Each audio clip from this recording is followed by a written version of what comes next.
ಕರ್ನಾಟಕದ ರಾಜಕೀಯದಲ್ಲಿ ಈಗ ಗೃಹಲಕ್ಷ್ಮಿ ಯೋಜನೆಯ ಲೆಕ್ಕಾಚಾರದ ಗೊಂದಲ ಹೊಸ ಸಂಚಲನವನ್ನೇ ಸೃಷ್ಟಿಸಿದೆ. ರಾಜ್ಯದಲ್ಲಿ ಮುಖ್ಯಮಂತ್ರಿ ಬದಲಾವಣೆ ಚರ್ಚೆಗಳ ನಡುವೆ ಸದನದಲ್ಲಿ ಲಕ್ಷ್ಮಿ ಹೆಬ್ಬಾಳ್ಕರ್ ಅವರು ಗೃಹಲಕ್ಷ್ಮಿ ಹಣದ ಲೆಕ್ಕ ನೀಡುವಲ್ಲಿ ಎಡವಿದ ಪ್ರಸಂಗ ಈಗ ದೊಡ್ಡ ಚರ್ಚೆಗೆ ಕಾರಣವಾಗಿದೆ. ಆದರೆ ಇಲ್ಲಿ ಗಮನಿಸಬೇಕಾದ ಅಂಶವೇನು ಅಂದ್ರೆ, ಸಂಕಷ್ಟಕ್ಕೆ ಸಿಲುಕಿದ ಸಚಿವೆಯ ರಕ್ಷಣೆಗೆ ನಿಂತಿದ್ದು ಮಾತ್ರ ಸ್ವತಃ ಉಪಮುಖ್ಯಮಂತ್ರಿ ಡಿಕೆ ಶಿವಕುಮಾರ್ ಅವರು. ಇದಷ್ಟೇ ಅಲ್ಲ, ಈ ಎಡವಟ್ಟಿಗೆ ನೇರವಾಗಿ ಮುಖ್ಯಮಂತ್ರಿಗಳ ಇಲಾಖೆಯನ್ನೇ ಹೊಣೆ ಮಾಡುವ ಮೂಲಕ ಡಿಕೆ ಶಿವಕುಮಾರ್ ಅವರು ಪರೋಕ್ಷವಾಗಿ ಸಿಎಂ ಸಿದ್ದರಾಮಯ್ಯ ಅವರಿಗೆ ಟಾಂಗ್ ನೀಡಿದ್ದಾರೆ. ಅಷ್ಟಕ್ಕೂ ರಾಜ್ಯ ರಾಜಕೀಯದಲ್ಲಿ, ಅದರಲ್ಲೂ ಕಾಂಗ್ರೆಸ್ ಪಕ್ಷದಲ್ಲಿ ಏನೆಲ್ಲ ನಡೀತಾ ಇದೆ, ಗೃಹಲಕ್ಷ್ಮಿಯ ಕೋಟಿ ಕೋಟಿ ಹಣ ಎಲ್ಲಿಗೆ ಹೋಯಿತು, ಇದರ ಬಗ್ಗೆ ಒಂದು ವಿಶೇಷ ವರದಿ ಇದೆ, ಬನ್ನಿ ನೋಡ್ತಾ ಹೋಗೋಣ. 2025 ಡಿಸೆಂಬರ್ನಲ್ಲಿ ಬೆಳಗಾವಿಯಲ್ಲಿ ನಡೆದ ವಿಧಾನಸಭಾ ಅಧಿವೇಶನವು ಗೃಹಲಕ್ಷ್ಮಿ ಯೋಜನೆಯ ಅನುಷ್ಠಾನದಲ್ಲಿನ ಗಂಭೀರ ಲೋಪಗಳನ್ನು ಬಯಲು ಮಾಡಿತು. ಡಿಸೆಂಬರ್ 9ರಂದು ಬಿಜೆಪಿ ಶಾಸಕ ಕೇಳಿದ ಪ್ರಶ್ನೆಗೆ ಉತ್ತರಿಸಿದ ಸಚಿವೆ ಲಕ್ಷ್ಮಿ ಹೆಬ್ಬಾಳ್ಕರ್, ಆಗಸ್ಟ್ 2025 ಎಲ್ಲ ಕಂತುಗಳನ್ನು ಫಲಾನುಭವಿಗಳ ಖಾತೆಗೆ ಜಮಾ ಮಾಡಲಾಗಿದೆ ಎಂದು ಲಿಖಿತವಾಗಿ ತಿಳಿಸಿದ್ರು. ಆದರೆ ಈ ಮಾಹಿತಿಯು ವಾಸ್ತವಕ್ಕೆ ದೂರವಾಗಿದೆ ಎಂದು ಪ್ರತಿಪಕ್ಷಗಳು, ಅದರಲ್ಲೂ ಬಿಜೆಪಿ ದಾಖಲೆ ಸಮೇತ ವಾದಿಸಿದ್ವು. ವಿರೋಧ ಪಕ್ಷದ ನಾಯಕ ಆರ್ ಅಶೋಕ್ ಮತ್ತು ಮಹೇಶ್ ಅವರು ಧಾರವಾಡ, ಹಾವೇರಿ ಮತ್ತು ಗದಗ ಜಿಲ್ಲೆಗಳ ಉಪನಿರ್ದೇಶಕರಿಂದ ಪಡೆದ ಮಾಹಿತಿಯನ್ನು ಸದನದಲ್ಲಿ ಮಂಡಿಸಿದ್ರು. ಈ ಜಿಲ್ಲೆಗಳಲ್ಲಿ ಫೆಬ್ರವರಿ ಮತ್ತು ಮಾರ್ಚ್ 2025 ತಿಂಗಳ ಹಣ ಇನ್ನೂ ಬಿಡುಗಡೆಯಾಗಿಲ್ಲ ಎಂದು ಜಿಲ್ಲಾ ಮಟ್ಟದ ಅಧಿಕಾರಿಗಳು ಲಿಖಿತವಾಗಿ ನೀಡಿದ್ದರು. ಸಚಿವರು ಸದನಕ್ಕೆ ತಪ್ಪು ಮಾಹಿತಿ ನೀಡುವ ಮೂಲಕ ಹಕ್ಕುಚ್ಯುತಿ ಎಸಗಿದ್ದಾರೆ ಎಂದು ಪ್ರತಿಪಕ್ಷಗಳು ಗದ್ದಲವನ್ನ ಎಬ್ಬಿಸಿದ್ವು.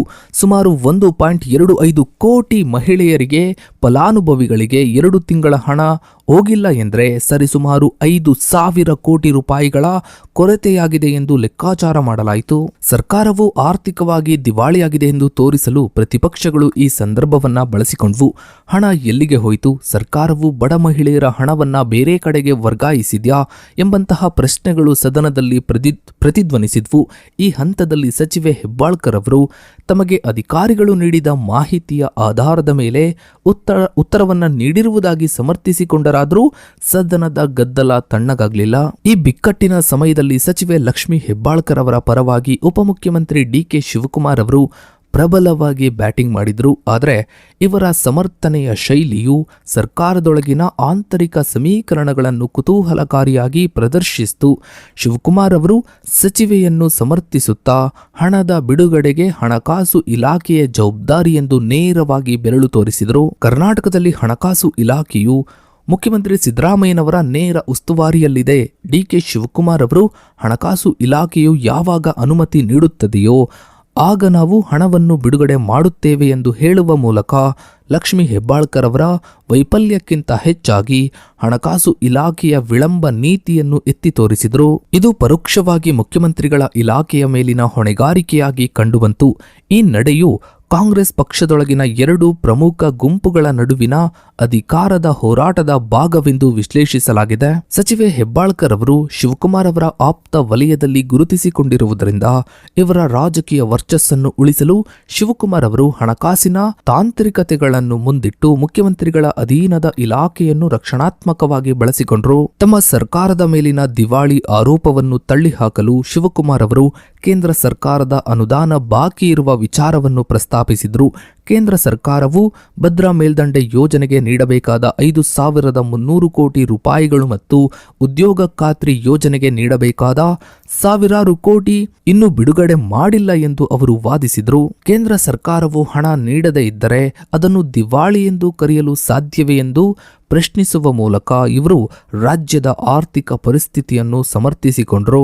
ತೀವ್ರ ಪ್ರತಿಭಟನೆ ಮತ್ತು ಸದನದ ಕಲಾಪಗಳು ಸ್ಥಗಿತಗೊಂಡ ಹಿನ್ನೆಲೆಯಲ್ಲಿ ಸಚಿವೆ ಲಕ್ಷ್ಮಿ ಹೆಬ್ಬಾಳ್ಕರ್ ಅವರು ಅಂತಿಮವಾಗಿ ಡಿಸೆಂಬರ್ 17ರಂದು ಸದನದಲ್ಲಿ ಕ್ಷಮೆಯಾಚಿಸಿದರು. ಅಧಿಕಾರಿಗಳಿಂದ ತಮಗೆ ದೊರೆತ ಮಾಹಿತಿಯಲ್ಲಿ ಲೋಪವಿತ್ತು ಎಂದು ಒಪ್ಪಿಕೊಂಡ ಇವರು ಫೆಬ್ರವರಿ ಮತ್ತು ಮಾರ್ಚ್ ತಿಂಗಳ ಹಣ ಪಾವತಿ ಆಗದೇ ಇರುವುದನ್ನು ಖಚಿತಪಡಿಸಿದರು. ಆದರೂ ಇವರ ಕ್ಷಮೆಯಾಚನೆಯು ಒಂದು ವಿವಾದಾತ್ಮಕ ತಿರುವನ್ನ ಪಡೆಯಿತು. ಪ್ರತಿಪಕ್ಷಗಳು ತಮ್ಮನ್ನು ಗುರಿಯಾಗಿಸ್ತಾ ಇರುವುದು ತಾನು ಒಬ್ಬ ಮಹಿಳೆ ಎಂಬ ಕಾರಣಕ್ಕೆ ಎಂದು ಇವರು ಆರೋಪಿಸಿದರು. ನಾನು ಮೊದಲ ಬಾರಿಗೆ ಸಚಿವೆಯಾಗಿದ್ದೇನೆ, ನನ್ನನ್ನು ಬೆಳೆಸುವ ಬದಲು ಕಾಲೆಳೆಯಲಾಗ್ತಾ ಇದೆ ಎಂಬ ಇವರ ಹೇಳಿಕೆಗೆ ಬಿಜೆಪಿ ನಾಯಕರು ತೀವ್ರ ಆಕ್ಷೇಪವನ್ನ ವ್ಯಕ್ತಪಡಿಸಿದರು. ಆದರೆ ಮಾಜಿ ಸಚಿವ ಸುರೇಶ್ ಕುಮಾರ್ ಅವರು ಇದಕ್ಕೆ ಪ್ರತಿಕ್ರಿಯಿಸಿ, ಇದು 1.26 ಕೋಟಿ ಮಹಿಳೆಯರ ಹಕ್ಕಿನ ಪ್ರಶ್ನೆಯಾಗಿದ್ದು ಇಲ್ಲಿ ಲಿಂಗದ ಪ್ರಶ್ನೆಯೇ ಉದ್ಭವಿಸಿಲ್ಲ ಎಂದು ಸ್ಪಷ್ಟಪಡಿಸಿದರು. ಸಚಿವೆಯೊಬ್ಬರು ತಮ್ಮ ಆಡಳಿತಾತ್ಮಕ ವೈಫಲ್ಯವನ್ನ ಮುಚ್ಚಿ ಹಾಕಲು ಮಹಿಳಾ ಕಾರ್ಡ್ ಅನ್ನ ಬಳಸ್ತಾ ಇದ್ದಾರೆ ಎಂದು ಪ್ರತಿಪಕ್ಷಗಳು ಇದನ್ನು ಕೂಡ ಬಹಳ ಚೆನ್ನಾಗಿ ಬಳಸಿಕೊಂಡು ಇವರನ್ನ ಟೀಕಿಸಿದರು. ಗೃಹಲಕ್ಷ್ಮಿ ಯೋಜನೆಯ ಹಣ ಪಾವತಿಯಲ್ಲಿನ ವಿಳಂಬಕ್ಕೆ ಕೇವಲ ಹಣಕಾಸು ಕೊರತೆ ಮಾತ್ರವಲ್ಲದೆ ಆಡಳಿತಾತ್ಮಕ ಬದಲಾವಣೆಗಳು ಕಾರಣವಾಗಿವೆ. ತನಿಖಾ ವರದಿಗಳು ಮತ್ತು ಇಲಾಖೆಯ ಆಂತರಿಕ ಮಾಹಿತಿಗಳ ಪ್ರಕಾರ ನಗದು ವರ್ಗಾವಣೆ ಪ್ರಕ್ರಿಯೆಯಲ್ಲಿ ಕೆಲವು ಪ್ರಮುಖ ಬದಲಾವಣೆಗಳನ್ನು ಇಲ್ಲಿ ತರಲಾಗಿದೆ. ಆರಂಭದಲ್ಲಿ ಬೆಂಗಳೂರಿನಿಂದಲೇ ಕೇಂದ್ರೀಕೃತವಾಗಿ ನಡೆಯುತ್ತಿದ್ದ ನೇರ ನಗದು ವರ್ಗಾವಣೆ ಪ್ರಕ್ರಿಯೆಯನ್ನು ಫೆಬ್ರವರಿ 2025ರಿಂದ ತಾಲೂಕು ಪಂಚಾಯಿತಿಗಳ ಮೂಲಕವೇ ನಡೆಸಲು ನಿರ್ಧರಿಸಲಾಯಿತು. ಈ ವಿಕೇಂದ್ರೀಕರಣ ಪ್ರಕ್ರಿಯೆಯಲ್ಲಿ ಅಧಿಕಾರಿಗಳಿಗೆ ಸರಿಯಾದ ತರಬೇತಿ ನೀಡದ ಕಾರಣ ಮತ್ತು ತಾಂತ್ರಿಕ ದೋಷಗಳ ಕೊರತೆಯಿಂದಾಗಿ ಫೆಬ್ರವರಿ ಮತ್ತು ಮಾರ್ಚ್ ತಿಂಗಳ ಕಂತುಗಳು ವಿಳಂಬವಾದವು. ಇದಲ್ಲದೆ ಆರ್ಥಿಕ ವರ್ಷದ ಅಂತ್ಯದ ಅಂದರೆ ಮಾರ್ಚ್ 31ರ ಕಾರಣದಿಂದಾಗಿ ಹಣಕಾಸು ಇಲಾಖೆಯು ಈ 2 ತಿಂಗಳ ಬಾಕಿ ಹಣವನ್ನು ಬಿಡುಗಡೆ ಮಾಡಲು ತಾಂತ್ರಿಕ ಕಾರಣಗಳನ್ನು ಒಡ್ಡಿತ್ತು. ಇನ್ನು ಉಪಮುಖ್ಯಮಂತ್ರಿ ಡಿಕೆ ಶಿವಕುಮಾರ್ ಅವರು ನಡೆಸಿದ ಜನಸಂಪರ್ಕ ಸಭೆಯಲ್ಲಿ ಗೃಹಲಕ್ಷ್ಮಿ ಯೋಜನೆಯ ಹಣ ಬಾರದ ಬಗ್ಗೆ ಅನೇಕ ಮಹಿಳೆಯರು ದೂರನ್ನ ನೀಡಿದ್ರು. ಒಂದು ಸಂದರ್ಭದಲ್ಲಿ ಮಹಿಳೆಯೊಬ್ಬರು 6 ತಿಂಗಳಿನಿಂದ ಹಣ ಬಂದಿಲ್ಲ ಎಂದು ಆರೋಪಿಸಿದಾಗ ಶಿವಕುಮಾರ್ ಅವರು ಸ್ಥಳದಲ್ಲೇ ಅಧಿಕಾರಿಗಳ ಮೂಲಕ ಪರಿಶೀಲಿಸಿದರು. ಇನ್ನು ಗೃಹಲಕ್ಷ್ಮಿ ಯೋಜನೆಯು ಕೇವಲ ಒಂದು ರಾಜಕೀಯ ಭರವಸೆಯಾಗಿ ಉಳಿಯದೆ ಗ್ರಾಮೀಣ ಕರ್ನಾಟಕದ ಆರ್ಥಿಕತೆಯ ಜೀವನಾಡಿಯಾಗಿದೆ. ಕಿಂಗ್ಸ್ ಕಾಲೇಜ್ ಲಂಡನ್ನ ಪ್ರಭಾ ಕೋಟೀಶ್ವರನ್ ಅವರ ನೇತೃತ್ವದಲ್ಲಿ ನಡೆದ ಅಧ್ಯಯನವೊಂದು ಯೋಜನೆಯ ಸಾಮಾಜಿಕ ಪರಿಣಾಮಗಳ ಮೇಲೆ ಬೆಳಕು ಚೆಲ್ಲಿದೆ.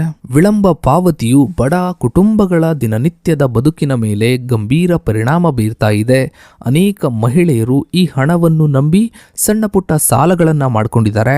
ಹಣ ಸಕಾಲಕ್ಕೆ ಕರೆಕ್ಟ್ ಟೈಮಿಗೆ ಬಾರದೇ ಇದ್ರೆ ಸಾಲದ ಬಡ್ಡಿಯು ಯೋಜನೆಯ ಲಾಭವನ್ನು ನುಂಗಿ ಹಾಕುತ್ತೆ. ಗೃಹಲಕ್ಷ್ಮಿ ಯೋಜನೆಯ ಬಿಕ್ಕಟ್ಟು ಕೇವಲ ಆಡಳಿತಾತ್ಮಕವಲ್ಲ, ಇದು ಕಾಂಗ್ರೆಸ್ ಪಕ್ಷದ ಆಂತರಿಕ ಅಧಿಕಾರ ಸಮತೋಲನದ ಪ್ರತಿಬಿಂಬವೂ ಆಗಿದೆ. ಸಿದ್ದರಾಮಯ್ಯ ಮತ್ತು ಡಿಕೆ ಶಿವಕುಮಾರ್ ನಡುವಿನ ಮುಖ್ಯಮಂತ್ರಿ ಸ್ಥಾನದ ಪೈಪೋಟಿ ಈ ವಿವಾದಕ್ಕೆ ಹೊಸ ಆಯಾಮವನ್ನೇ ನೀಡಿದೆ. ಅಧಿವೇಶನದ ಸಮಯದಲ್ಲಿ ಸಚಿವರು ಮತ್ತು ಶಾಸಕರು ನಡೆಸಿದ ಡಿನ್ನರ್ ಮೀಟಿಂಗ್ಗಳು ರಾಜಕೀಯ ವಲಯದಲ್ಲಿ ತಲ್ಲಣವನ್ನೇ ಸೃಷ್ಟಿಸಿದ್ವು. ಡಿಕೆ ಶಿವಕುಮಾರ್ ಅವರು ತಮಗೆ ಹೆಚ್ಚಿನ ಶಾಸಕರ ಬೆಂಬಲವಿದೆ ಎಂದು ತೋರಿಸಲು ಪ್ರಯತ್ನಿಸಿದರೆ ಸಿದ್ದರಾಮಯ್ಯ ಅವರು ತಮ್ಮ ಆಡಳಿತಾತ್ಮಕ ಹಿಡಿತವನ್ನ ಬಿಟ್ಟುಕೊಡಲು ತಯಾರಿಲ್ಲ. ಸಚಿವೆ ಲಕ್ಷ್ಮೀ ಹೆಬ್ಬಾಳ್ಕರ್ ಅವರ ವೈಫಲ್ಯಕ್ಕೆ ಶಿವಕುಮಾರ್ ಅವರು ಹಣಕಾಸು ಇಲಾಖೆಯನ್ನು ಹೊಣೆ ಮಾಡಿದ್ದು ಈ ಕುರ್ಚಿ ಸಮರದ ಭಾಗವಾಗಿಯೇ ಕಾಣುತ್ತೆ. ಸದ್ಯಕ್ಕಂತೂ ಮುಖ್ಯಮಂತ್ರಿ ಕುರ್ಚಿಗಾಗಿ ಸಿದ್ದರಾಮಯ್ಯ ಮತ್ತು ಡಿಕೆ ಶಿವಕುಮಾರ್ ಅವರ ಈ ಜಟಾಪಟಿಯನ್ನ ಕಾಂಗ್ರೆಸ್ ಹೈಕಮಾಂಡ್ ತಕ್ಷಣಕ್ಕೆ ಈ ಕ್ಷಣಕ್ಕೆ ತಣ್ಣಗೆ ಮಾಡಿದ್ರೂ ಕೂಡ ಮುಂದಿನ ದಿನಗಳಲ್ಲಿ ಅಂದರೆ ಮುಂದಿನ ವರ್ಷ ಈ ಜಟಾಪಟಿ ಜೋರಾಗುತ್ತೆ ಅನ್ನೋ ಬಗ್ಗೆ ರಾಜಕೀಯ ವಿಶ್ಲೇಷಕರು ತಮ್ಮ ಅಭಿಪ್ರಾಯವನ್ನ ವ್ಯಕ್ತಪಡಿಸ್ತಾ ಇದ್ದಾರೆ. ಸೊ ಇದಾಗಿತ್ತು ಸ್ನೇಹಿತರೆ ಇವತ್ತಿನ ಈ ಒಂದು ವಿಡಿಯೋದ ಬಗ್ಗೆ ನಿಮ್ಮ ಅನಿಸಿಕೆ ಅಭಿಪ್ರಾಯಗಳನ್ನ ತಪ್ಪದೇ ಕಮೆಂಟ್ ಸೆಕ್ಷನ್ ಅಲ್ಲಿ ಕಮೆಂಟ್ ಮಾಡಿ. ಹಾಗೆ ವಿಡಿಯೋಗೊಂದು ಲೈಕ್ ಮಾಡ್ತಾ ವಿಡಿಯೋನ ಆದಷ್ಟು ಎಲ್ಲ ಕಡೆ ಶೇರ್ ಮಾಡಿ. ನೀವಿನ್ನು ನಮ್ಮ ಚಾನಲ್ಗೆ ಸಬ್ಸ್ಕ್ರೈಬ್ ಆಗಿಲ್ಲ ಅಂದ್ರೆ ಕೆಳಗಡೆ ಕಾಣ್ತಾ ಇರೋ ಸಬ್ಸ್ಕ್ರೈಬ್ ಬಟನ್ ಕ್ಲಿಕ್ ಮಾಡಿ. ಹಾಗೆ ಪಕ್ಕದಲ್ಲಿ ಕಾಣೋ ಬೆಲ್ ಐಕಾನ್ ಕೂಡ ಕ್ಲಿಕ್ ಮಾಡಿ. Thanks for